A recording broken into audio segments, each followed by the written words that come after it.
أعوذ بالله من الشيطان الرجيم بسم الله الرحمن الرحيم ولقد أتينا فتحقیق سره ورکړو مونږه داود علیهم السلام ته منا د خپل طرف نه فضلا وروالی یا جبال اوبی معه والطير غرونو تسبیح کوي د داود علیه السلام سره او مارغانو تاسو هم وَأَلَنَّا لَهُ الْحَدِيدِ او نرم کړي و مونږ د هغه دپاره اوسپنه ان اعمل سابغات چې جوړولې به یې زغرې وقدر فی السرد او هغه کړی د اوسپنې واعملوا صالحا عمل کوونیک انی بما تعملون بصیر بېشکه موږ ستا په عمل باندې لیدونکي یو ولسلیمان الریح او د سلیمان علیه السلام دپاره موږ مسخر کړې وې هواګانې عدوها شهر ورواهها شهر چې د میاشتې سفر به په نیمه ورځ کې کوو په نیمه ورځ کې عدوها د غرمې ورواهها او په نیمه میاشت کې د ماښام واصلنا له عین القطر او نرمه کړې وه ورته موږ تانبه ومن الجن من يعمل بین یدیه باذن ربه او تابع کړي وله موږ پیریان چې کارونه به کول په مخ کې د هغه باندې په حکم زمونږ سره ومن یزع منهم عن امرنا او چا به چې سرکشي وکړه د حکم زمونږ نه نذقه من عذاب السعیر وبسوکو پې موږ عذاب سخت يعملون له ما يشاء من محاريب وتماثيل وجفان كالجواب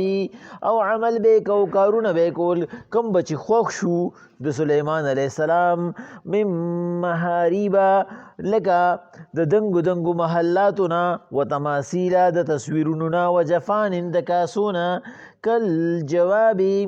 پشان د یو حوض وقدر الراسیات او جوړولی به ورا غټ غټ کاسی یا دیګونه اعملو آل داود شکر عمل کوي خاندان د داود علیه السلام د شکر وقلیل من عبادی الشکور ځکه چې زمونږ بندګانو کې ډېر لږ دي چې شکر گزار دي الله پاک په سوره سبا کې اوس واقعات د انبیاو ذکر کوي په یو خاص مقصد باندې چې الله پاک وایي زه خپل خصوصي قدرتونه خپل خصوصي بندګانو ته ظاهرومه او د هغې مقصد دی چې دغه بندګانو ته د دین تبلیغ په هغې کې رخنې رانشي او چې کم خلک هغه د عقل خاونداني هغې په اسانه باندې د الله پاک هغه قانون ومني الله پاک په هغې کې لومبنی واقعات د داود علیه السلام ذکر کوي او د دې وجه داره چې داود علیه السلام په هغه انبیاو کې دی چې نبی دی بادشاه دی داسې ډېر لږ انبیا تیر شوي دي چې هغوی د وخت بادشاهانو او به انبیاو په هغې کې یو داود علیهم السلام هم دی او بل د ټولو نه لوی کار چې د داود علیهم السلام په واقعه کې موږ ته مخې ته راځي د الله پاک د طرف نه په هغه باندې خصوصي کرم د هغه د ښکاره معجزاتو دی بل د داود علیهم السلام په باره کې به موږ وایو سمو ویلیم دي چې هغه په هغه انبیاو کې دی چې هغه په دنیا کې واک او اختیار لرونکو ته دا خبره ثابته کړې ده چې که یو سړی د الله پاک عبادت کول غواړي نو د هغه ذمهواری هغه د عبادت نه نشي منې کولی د قیامت پر ورځ باندې یو سړی دا نشي ویلی چې په ما باندې خدای پاکه تا دومره ذمهواری ایښې وي د هغه ذمهوارو په وجه باندې مسته شکر ادا نه کړی شو داود علیهم السلام خپل 24 ګنټې په 3 حصو کې تقسیم کړی وي 8 ګنټې هغه د الله عبادت لور کړی وي په هغې کې به د دنیا مافیها هېڅ یو کار نه کوو 8 ګنټې د داود علیهم السلام صرف او صرف د خپل محنت مزدورۍ وي چې پای کې به هغه څه لږه دمه هم کوله او 8 ګنټې هغه د خپل رعایا د فیصلو دپاره وي او دا په هغه انبیاو کې شامل نبی دی چې د تر اخره پورې په هغې باندې پوره عمل کړی دی او په هغې کې یو واقعه را روانه ده انشاءالله هغه به بیا هغې سره برغه ووایو الله پاک وایي ولقد آتینا داود منا فضلا په داود علیه السلام باندې موږ خصوصي فضل کړو، خصوصي کرم مو پې کړو. او هغه سو ان اعمل سابغات چې هغه به جوړول زغرې چې موږ ورته نن سبا سټیل جاکټ وایو. وقدر فی السرد او په اندازه کولې به کړی د هغې، په داسې اندازه کولې به چې په هغې کې غشي نشي ننوتی، په هغې کې شل نشي ننوتی، په هغې کې سنګین نشي ننوتی، په هغې کې هر هغه شی نشي ننوتی چې کوم د انسان جسم ته نقصان رسوي. په داسې انداز کې ولا الله پاک د هغې هغه هنر ورکړی و. او په هغې کې یو مشهوره او ډېره زیاته ښکلې واقعه چې کومه ده هغه امام جوزی سے په خپل تفسیر کې لیکلې ده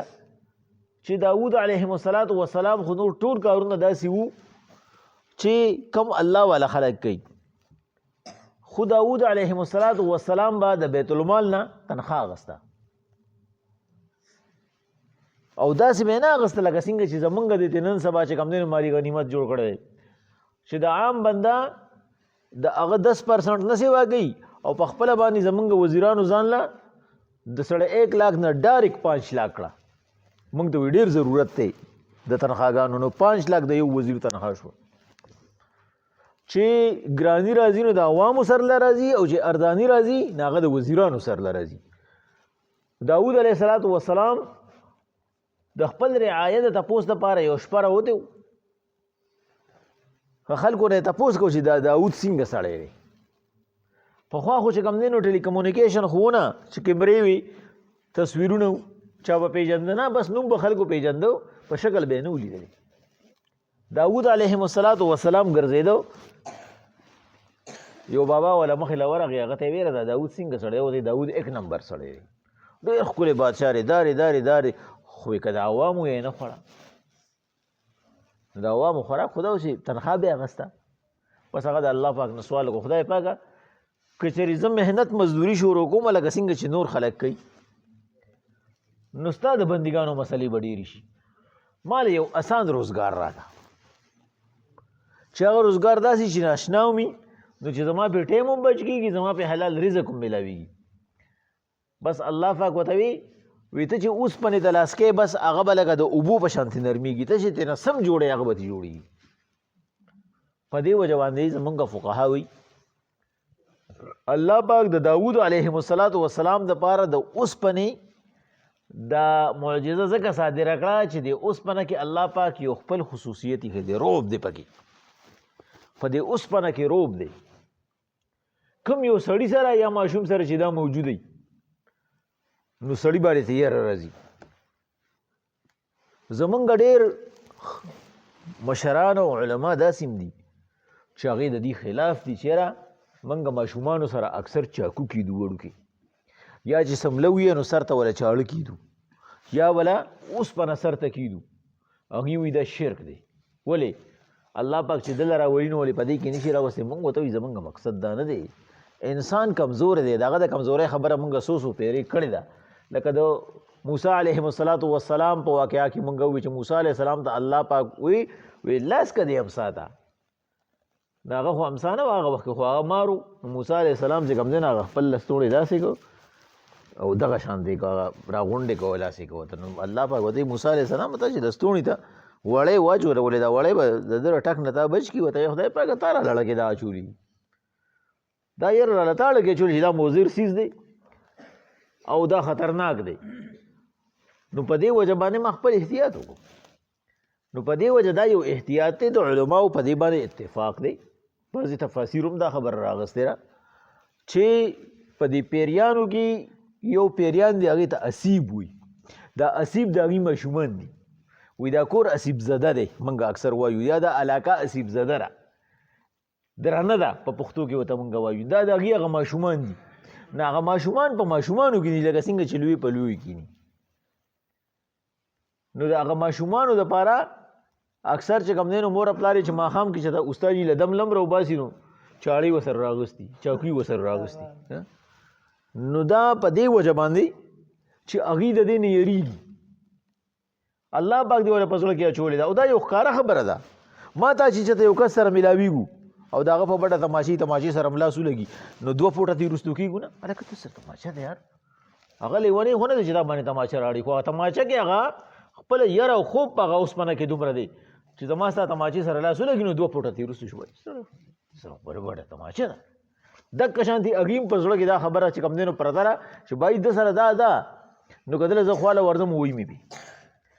نو ماشومان په دې طریقه باندې د هغې نه بچي یعنی مقصد مې دا دی دا الله پاک یو عزت دی چې دی لی ورکړی دی دې دغه لی لکه څنګه چې خاورې له ورکړی دی سرو لی هغه عمر عزت نه دی ورکړی په سرو باندې پاکي نه راځي تا سره چې کم دی نو خاوره نشته نو په سره د تا سره یو ډیري پراتی په هغې باندې ستا پاکي نه راځي او په خاوره چې تا سره معمولي شی چې ته پې پرېږدي په هغې باندې ستا پاکي راځي نو دا د الله پاک د طرف نه یو عزت دی اوس سرو لی چې کم دی نو د ښکلا عزت ورکړی دی سره نه خوراک سیز دی نه پکې نور څه کمال شته بنده پې خوشحالي بایي دا خوند کوي به دا د هغې یو عزت دی چې الله ورکړی دی اوس باندې الله دا عزت ورکړی دی چې په دې کې یره ده په دې کې خوب دی په دې کې روب دی کم یو سړي سره چې دا موجود دی نو د هغه هسې یو روب چې کم دی نو په ذهن کې په زړه کې پروت دي نو الله پاک داود علیه السلام ته وایي چې ای داود علیه السلام بس دا موږ تا ته معجزې په طور باندې نرمه کړه بل الله وایي د ټولو نه لوی ورسره موږ منا فضله کې مفسرین فرمایي لوی فضل په الله څه کړی یا جبال اوی بی معه والطیر یو سړي سره چې کله ملګري په یو کار کې نو د بندړو مضبوطي او حوصله یې ښیي د داود علیه السلام باندې ایمان راوړونکي ډېر کم او د داود علیه السلام ډېر خوږ اواز و په دې وجه باندې پیغمبر صلی الله علیه وسلم په صحابو ته وی داود علیه السلام او هغه څوک چې د قرآن مجید ډېر تلاوت کوي هغه ته به الله پاک وایي داود علیه السلام ته وایي مخکې چې د سوره رحمان تلاوت شروع کړه هغوی ته به وایي دا چې کوم کسان د قرآن سره مینه ساتل او تلاوت به ډېر کو دی ورپسې ځای او چې په کم ځای باندې سوره رحمان ختم شو اکه ځای چې کوم دی نه هغه ستاسو محل دی هغه ستاسو ځای دی او یو قول دا دی چې نه دا خو به چې کوم دی نه دا سوره رحمان به د جنتیانو دا به د هغې هغه ګانې موږ ښکلي څیز ته وایو او الله پاک به داود علیه السلام ته وایي قرآن مجید د بسم الله نه شروع کړه چې والناس باندې ولګوه چې والناس ته کله ورسې کوم ځای ته ورسې بس دغه ستاسو ځای دی دغه ستاسو مقام دی نو داود علیه السلام سره الله پاک غرونه او مرغې دا ملګري کړي چې د ده حوصله نه خرابېږي زما په ذکر کې په دې وجه په غرونو کې هغه عادت اوس هم شته چې د غر خوا کې ته اواز وکړي د هغه اواز تنبئ دا بازګشت پکې د هغه زمانې نه پاتې یو عادت پکې پاتې رهي او ورسره به دا مرغې مو یې دي به ورسره هم چې کوم ځینو ټولو ګورېدې یو ځای به ورسره اواز کوو الله وایي والنا له الحدید اوسپنه والا هم موږ د اوبو په شانتې نرمه کړې وه څه به یې دې جوړول ان اعمل سابعات وقدر فی السرد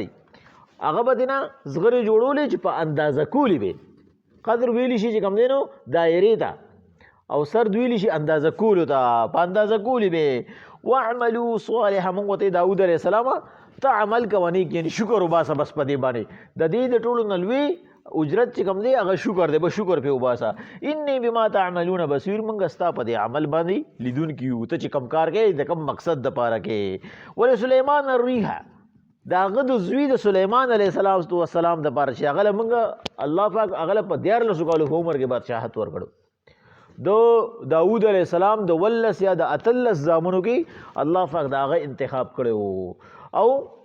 بادشاهت چې کوم دی تر 140 کالو پورې و د 450 کالو په عمر کې سلیمان علیه السلام وفات شوی الله وایي د هغه دپاره هوا مسخر کړې وه عدوها شهر چې د سارې به د یوې میاشتې سفر کوو یعنی چې سار به روان شو چې غرمه به کېده د یوې میاشتې سفر به چې کوم ځای ته و هغه به هغه په نیمه رس کې کوو ورواهها شهر او بیا به تر ماښامه پورې د نیمې میاشتې سفر کوو د یوې میاشتې سفر کوو په یو ورځ کې به یې 2 میاشتې سفر کوو چې غرمه به کوم ځای کې کوز شو مونځ به یې وکړو نو دلته نه به را روان شو نو ماښام به بیا خپل مرکز ته را رسېدلی و الله وایي د 2 میاشتو سفر به یې په یو ورځو کې کوو واصلنا له عین القطر او د هغه دپاره تابع کړې وه مونږه تانبه چې هغه به ترې نه څه جوړول غوښتل نه هغه به یې ترېنه جوړول د هغه ته په هغې کې مسله نه وه ومن الجن بل الله وایي یو ناشنا بادشاهي مې وله ورکړې وه د پیریانو من یعمل بین یدیه چې د هغه د مخې به کار کوو د هغه د حکم مطابق باذن ربه د الله په حکم سره ومن یزع منهم من امرنا او څوک به چې د هغه د حکم نه خلاف شو الله وی دومره زیات هغه له مونږه کمانډ ورکړی نذقه من عذاب السعیر په هغې باندې به عذاب څه کوو که هغه به د پیریانو نه نو هغه به په زنځیرونو کې وتړو او که هغه به چې کوم دی نو د مرغونو نه به بڼې وویستې. خو د بڼو ویستلو دا قول چې دی دا اسرائیلي قول دی، ځکه چې دغه چې کوم دی د پیغمبر هغه انسانیت سوز دغه چې سزا چاله نه ورکوي، د بڼې ایستل دا ډېره سزا ده. نو د حلالي خبره خو صحیح کیدی چې خو د بڼو ایستلو ده دا قول چې کوم دی نو کمزورې دی. مقصد دا دی الله وایي موږ له د هر یو څیز باندې کمانډ ورکړو او د هغې دپاره جدا جدا طریقې وي چې موږ د هغه په اختیار کې هغې راوستي وو. یعملون له ما یشاء من محاریبه، دې پیریانو به د هغه دپاره هغه کار کو چې د هغه به خوښ شو. یعملون عمل به کو له د هغه دپاره ما یشاء چې دا به خوښ شو. من محاربه، د محارب دو معنو باندې راغلی دی. یو دا په محراب باندې راغلی شي د هغه دپاره به لوی لوی محلات جوړولو، او یو دا د دیګ په معنی هم راغلی دی چې د هغه دپاره به یې غټ غټ دیګونه جوړولو. و تماثیله، د هغه دپاره به یې تصویرونه جوړول. نو د تصویرونو کې دوه قوله دي، یو خو دا دی چې زمونږ د شریعت نه علاوه نو ټولو شریعتونو کې دا خبره چې کوم دی نو جایزه وه چې یو سړی تصویر جوړوي. بل د دې تصویر نه مقصد هغې وي نقش و نګار دی. دا چې کله ته چې کوم دی د عربۍ هغه الفاظو کې وګورئ، الفاظ او معنی کې او په هغې په هغه دغه سیاق و سباق کې، نو دا تماثیل چې کوم دی دا ویلی شي نقش و نګار ته. د هغې دپاره به ګلونه جوړولو او ښکلي کول به هغه محلات. و جفان کالجواب، او جفان کاسې ته ویلی شي یا خانک ته ویلی شي، هغه څیز چې هغې کې ته خوراک کې، نو جفان بیا هغه څیز ته ویلی شي چې هغه خور ووري، هغه چې کوم دی د هغې مور ګیني. نو د دې نه مقصد دلته کې چې کوم دی نو مونږ کاسه هم اخیستی شو، خانک هم اخیستی شو. کل جوابې په شان د یو لوی حوض چې په هغې کې چې کوم دی نو مفسرین وایي یوې کاسې ته به زر تنه کېناستو، د خوراک دپاره به یوې کاسې ته زر تنه کېناستو، ځکه چې د سلیمان علیه السلام سره به هر وخت په لکونو خلک وو، ځکه چې د هغه په تخت باندې به 2 لکه کرسۍ لګېدلې وي. نو دا دوره خلکو له خوراک ورکول او په وړو لوښو کې داسې معمولي خبره خو نه وه. نو په دې دپاره به وله پیریانو دوره لوی لوی کاسې جوړې کړې وي. وقدرن راسیات، او د هغه دپاره به ایښي وو په اندازه کړي دیګونه، چې هغه دیګونه به د ځای نه خوځېده وي 9.5 لکه دیګ، او هغه دیګ دوره و چې د یو وخت به پکې د 100 کسانو دپاره خوراک تیارېده، او هغه 1000 کسانو به چې کوم دی هغه خوراک به یوې کاسې ته اوړېده. دا د سلیمان علیهم السلام اوس هم چې کوم دی نو څه دیګونه داسې دي چې هغه ترکي کې لا اوس هم موجود دي. دا خو د یمن علاقه باندې وو، د ترکي کې اوس هم داسې موجود دي چې هغې د هغې په اندرپایې باندې به رخیږي، دومره غټ د درانه درانه نه مقصد دا دی چې بس هغه په ځای باندې پراته وو. الله پاک وایي دا د هغه معجزې وي. اعملو مونږ ورته وی عمل کوي آل داود شکره، ای خیلخانې د داود علیه السلام د شکر، یعنی دا شکر الله پاک د انسان دپاره دا یو داسې عمل را لېږلی دی چې کله د کې تر څو پورې شکر یي او کبر پکې ني، تکبر پکې ني او شکر پکې موجود وي، الله را دی نعمات سیوا کوي کموي ترې نه. خو چې کله په انسان کې ناشکري راله او لویي پکې راله نو دی صفر شي، د ده نه برکت اوچت شي، اخر دا چې دی چې کوم دی نو بل ته محتاجه پاتې شي. الله وایي ځکه مونږ ورته ولې وایي چې شکر ادا کوي. وقلیل من عبادي الشکور، زمونږ په بندګانو کې ډېر لږ دي شکر ګزار. هر څه وله زه ورکومه، هر یو نعمت پې زه کومه، او زما د نعمت دی چې ته شکر نه ادا کوي، بلکې چې کله نعمت یي نو په هغه وخت کې دی خوشحالي دی په ځان فخر کوي، وایي دا زما کمال دی. چې کله نعمت نی بیا مایوسه شي، وایي دا په ما باندې الله امتحان راوستنه. الله وایي چې کله پې خوشحالي راولم نه زما طرف نه نه ګڼي، او چې کله پې سختي راولم بیا وایي دا ناشکري دې ته وایي، او دا کبر دې ته وایي چې دته ښه پته چې دا الله راکړه او دی به د الله شکر نه ادا کوي. نو دغه لویي شوه، او چې کله مصیبت پې راشي نو دی په هغه وخت کې فریاد کړي، دا فریاد یې ناشکري شوه، دی بیا خپل ښه وخت نه یادوي، خپل بد وخت یادوي نه. الله وایي زما شکر ادا کوي ځکه چې وقلیل من عبادي الشکور. مونږ سلیمان علیه السلام ته وایي زمونږ بندګانو کې شکر گزاره بندګان ډېر لږ دي، نو که ته شکر ادا کړي نو ستا د انعامات به زه نور هم سیوا کړم. بسم الله الرحمن